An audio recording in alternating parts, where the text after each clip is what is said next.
Bismillah, Assalamualaikum warahmatullahi wabarakatuh. Alhamdulillah wassalatu wassalamu ala Rasulillah. Amma ba'd. Ikhwati fiddin rahimani wa rahimakumullah taala.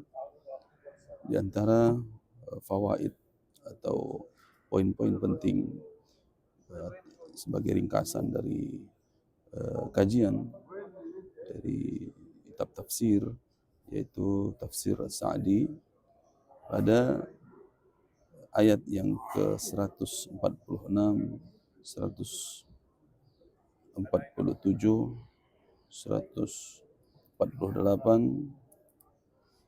ya, bahwa Allah Subhanahu wa taala berfirman, "Alladzina atainahumul kitaba ya'rifunahu kama ya'rifuna abna'ahum wa inna fariqan minhum la al-haqqa wa hum ya'lamun. Al-haqqu min rabbika fala takunanna minal mumtarin wa likulli wijhatun huwa muwalliha fastabiqul khairat aynama takunu ya'ti bikumullahu jami'a innallaha ala kulli syai'in qadir." Di dalam kajian yang tadi, ya, setelah subuh tanggal 5 Desember 2024, Syekh Profesor Dr. Abdul Razak bin Abdul Muhsin Al-Badr, hafizahullah taala, beliau menjelaskan di antara faedah yang bisa kita ambil yaitu, ya, alladzina atainahumul kitab, maksud di sini orang-orang yang diberi Alkitab, yaitu ahbarul Yahud wan Nasara, para pembesarnya, ulama-ulamanya Yahudi dan Nasrani. Ya, ya'rifunahu kama ya'rifuna abna'ahum. Mereka telah mengetahui tentang Nabi Muhammad SAW sebagaimana mereka mengenal anak-anak kandung mereka sendiri. Wa inna fariqan minhum la yaktumuna al-haqqa wa hum ya'lamun. Akan tetapi sekelompok dari mereka benar-benar menyembunyikan kebenaran padahal mereka sudah mengetahuinya. Nah, berita tentang Nabi SAW ini fit Taurat wal Injil na'tu Muhammad SAW bidiqqah, secara detail tertulis dalam Taurat dan Injil, ya, yakni bisifatihi kamilan, ya, secara lengkap, ya, sudah dituliskan di situ tentang sifat-sifat Nabi akhir zaman, ya, yang akan diturunkan, akan diutus oleh Allah Subhanahu wa taala kepada mereka. Kemudian poin yang lain yaitu, ya, ketika Umar bin Khattab radhiyallahu taala anhu pernah bertanya kepada Abdullah bin Salam, ya, ketika Abdullah bin Salam ini dalam masa Yahudi, kaifa ta'rifunahu? Bagaimana kalian ketika di masa sebelum Islam bisa mengenal Nabi Muhammad? Maka beliau katakan, laqad araftuhu fikum, ya, hina ra'aituhu kama a'rifu ibni bal ashaddu ma'rifatin min ibni. Aku telah mengenalnya, aku tahu tentang dia, itu Nabi Muhammad SAW. Ya, itu pas langsung ketika aku melihat beliau. Hal itu sebagaimana aku mengenali anak kandungmu sendiri, bahkan lebih kenal daripada itu. Ya. Maka sebagian ulama tafsir juga mengatakan penjelasan yang lain, yaitu ya'rifunahu, yakni ya'rifuna amral qiblah wa ma'sifati Nabi sallallahu alaihi wasallam. Ya, mengenalnya yaitu mengetahuinya, dhamirnya nya itu ya adalah termasuk dalam mengenal tentang kiblat, bersama pengenalan mereka tentang sifat Nabi Muhammad sallallahu alaihi wasallam. Karena ayat ini juga terkait tentang perubahan kiblat, ya, dari Masjidil Aqsa ke Masjidil Haram. Ya, jadi sebenarnya mereka sudah tahu tentang itu. Begitu pula pada yang lain adalah darbul amsal lima tasawwur ala adh-dhihni. Itu pada kata kama ya'rifuna abna'ahum, sebagaimana mereka mengenali anak kandung mereka. Itu permisalan dari Allah Subhanahu wa taala, yaitu menggambarkan apa yang sudah ada dalam benak mereka, ya, untuk menggambarkan apa yang sudah ada pada benak mereka sendiri. Kemudian yaktumunal haqqa, itu mereka menyembunyikan kebenaran. Itu ma'a diqqatil ma'rifati wal ilmi, mereka mengenalnya, ya, mereka menyembunyikan kebenaran itu justru setelah mengenal kebenaran itu sendiri. Maksudnya ini adalah bentuk, ya, keingkaran, ya, bentuk kemungkaran dan bentuk kedustaan terhadap Allah Ta'ala. Al-haqqu min rabbik. Ya, maka di ayat berikutnya adalah al-haqqu min rabbika fala takunanna minal mumtarin. Ya, kebenaran itu adalah yang datang dari Rabbmu, maka jangan sesekali menjadi orang yang ragu. Min rabbik, jadi maksudnya adalah al-wahyu al-munazzal min rabbil alamin. Adalah wahyu yang diturunkan oleh Allah dari Rabbul Alamin, dan ini merupakan tasliyah, merupakan hiburan untuk Nabi SAW, ya, karena beliau diingkari, maka Allah berikan hiburan kepada beliau bahwa kebenaran itu adalah datang dari Allah Subhanahu wa taala. Nah, min rabbik, ya, ini berupa wahyu. Sehingga fala takunanna minal mumtarin, janganlah sesekali menjadi orang yang ragu. Nah, khitab ini al-khitab lin nabi wal maqsud lil ummah. Arah dari kalimat ini, ya, maka jangan sesekali menjadi orang yang ragu, itu memang awalnya untuk Nabi, tetapi sebenarnya arah yang dimaksud adalah kepada umat seluruhnya. Jangan, ya wahai kalian umat Nabi Muhammad SAW, jangan pernah menjadi orang-orang yang ragu terhadap apa yang dibawa oleh Nabi Muhammad SAW.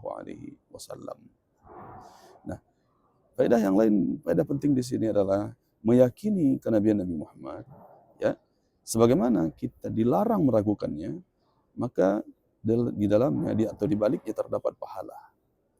Ya, sebagaimana kita mentaati meyakini Nabi Muhammad SAW, maka meninggalkan keraguan terhadap beliau juga berpahala. Kemudian juga, ya, min jumlati tarbiyatillah laka an anzala alaika hadzal Qur'an. Maka ini salah satu faedah penting juga, itu diantara tarbiyah atau pendidikan yang diberikan oleh Allah Subhanahu wa taala kepada engkau, yaitu juga kepada umat beliau, umat Nabi Muhammad SAW, adalah an anzala alaika hadzal Qur'an. Allah menurunkan kepadamu Al-Qur'an ini. Nah, fihi tarbiyatul uqul wan nufus. Karena di dalam Al-Qur'an itu adalah tarbiyah, ada pendidikan bagi akal dan bagi jiwa. Kemudian walikullin wijhatun huwa muwalliha fastabiqul khairat. Bagi masing-masing memiliki arah, huwa muwalliha, yang ia menghadap kepadanya. Fastabiqul khairat, maka berlomba-lombalah menuju kebaikan. Ainama takunu ya'ti bikumullahu jami'a, dimanapun kalian berada, maka Allah datang kepada kalian seluruhnya. Innallaha ala kulli syai'in qadir, sungguhnya Allah Maha berkuasa atas segala sesuatu. Nah, di sini walikullin artinya bagi seluruh, ya, atau seluruhnya, yakni yang dimaksud adalah kullul adyan, seluruh agama, atau dalam tafsir yang lain ummah, seluruh umat. Ya, maksudnya seluruh agama, seluruh umat memiliki wijah, memiliki kiblat masing-masing, gitu ya. Ya, kullun yara anna qiblatahu hiyal haq. Dan seluruh umat, seluruh agama itu menilai, beranggapan bahwa kiblat mereka lah yang benar, gitu. Huwa muwalliha, sehingga setiap mereka itu menghadap kepada kiblat yang mereka akui itulah kebenaran. Baik. Nah, maka dengan ini wahadakum ya ummat Muhammad lil qiblah allati hiyal qiblah. Allah Subhanahu wa taala menunjukkan kepada kalian wahai umat Muhammad kepada kiblat yang sebenar-benarnya kiblat, yaitu kepada Masjidil Haram. Maka fastabiqul khairat, ya, bersegeralah menuju kepada kebaikan, itu kepada kebenaran, yakni al-musara'a wa takmiluha wal ityanu bi ahsaniha. Bersegera maksudnya di situ, dan sempurnakan segala, ya, yang menjadi syarat-syarat ibadah tersebut, ya, sehingga dia sempurna dan mendatangkan ibadah tersebut dengan cara yang terbaik. Ainama takunu ya'ti bikumullahu jami'ah, ya, dimanapun kalian berada, ya, maksudnya di sini ya'til maut wal ajal min Allah, akan bisa datang ajal dan kematian dari Allah Subhanahu wa taala, karena Allah taala Maha berkuasa. Ya, kita tidak bisa lari dari kekuasaan Allah Subhanahu wa taala. Kemudian faedah yang lain itu ada sya'nuhuna, urusan yang penting di sini adalah antakuna muti'an lillah, agar engkau menjadi orang yang taat kepada Allah. Li'anna al-qiblata tataghayyar wa hiya min asy-syara'i' allati tataghayyaru biha al-azminah wal ahwal. Karena kiblat itu bisa jadi berubah, dan telah berubah. Jadi kebenaran itu bukan diukur dengan kiblat, tetapi kebenaran diukur adalah bagaimana engkau taat kepada Allah Subhanahu wa taala. Nah,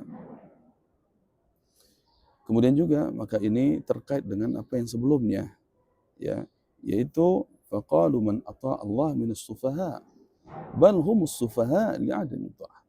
Ya, sebelumnya di ayat-ayat sebelumnya bahwa orang-orang yang mengikuti Nabi Muhammad, beriman kepada beliau, ini dianggap oleh orang-orang sebelum Islam, oleh orang-orang Yahudi dan Nasrani adalah orang-orang bodoh. Padahal mereka lah orang-orang bodoh. Sehingga Allah katakan sayaqulu sufaha, ya, orang-orang bodoh akan mengatakan ada apa mereka merubah kiblat gitu. Nah, kebodohan ini li'adami ta'ah sebenarnya adalah karena tidak ada taat kepada Allah Subhanahu wa taala. Kemudian faedah yang lain adalah wa man sabaqa fid dunya ila al-khairat fa huwa sabiq fil akhirah ila al-jannat. Siapapun yang bersegera ketika hidup di dunia ini, bersegera menuju kepada kebaikan, bersegera menuju ibadah, fa huwa sabiq fil akhirah ila al-jannat. Maka sebenarnya di akhirat nanti dia adalah orang yang bersegera menuju surga Allah Subhanahu wa taala. Masyaallah. Ya. Sebagaimana kas-shalah fi awwali waqtiha, sebagaimana ketika di dunia orang-orang menyelenggarakan atau mendirikan salat pada awal waktunya, bersegera. Bersegera juga untuk melakukan kebaikan-kebaikan, menunaikan kewajiban-kewajiban berupa puasa, haji, umrah, zakat, dan kewajiban-kebaikan atau kebaikan-kebaikan yang lainnya, dia segerakan, itu berupa menunaikan kewajiban ataupun meninggalkan larangan-larangan dari Allah Subhanahu wa taala. Siapa yang bersegera melakukannya ketika di dunia, maka pun di akhirat dia disegerakan memasuki surga Allah Subhanahu wa taala. Barakallahu fikum. Ini beberapa faedah-faedah atau ringkasan dari kajian yang kita dapati tadi. Semoga Allah taala memberikan ilmu yang bermanfaat kepada kita seluruhnya. Barakallahu fikum. Wassalamualaikum warahmatullahi wabarakatuh.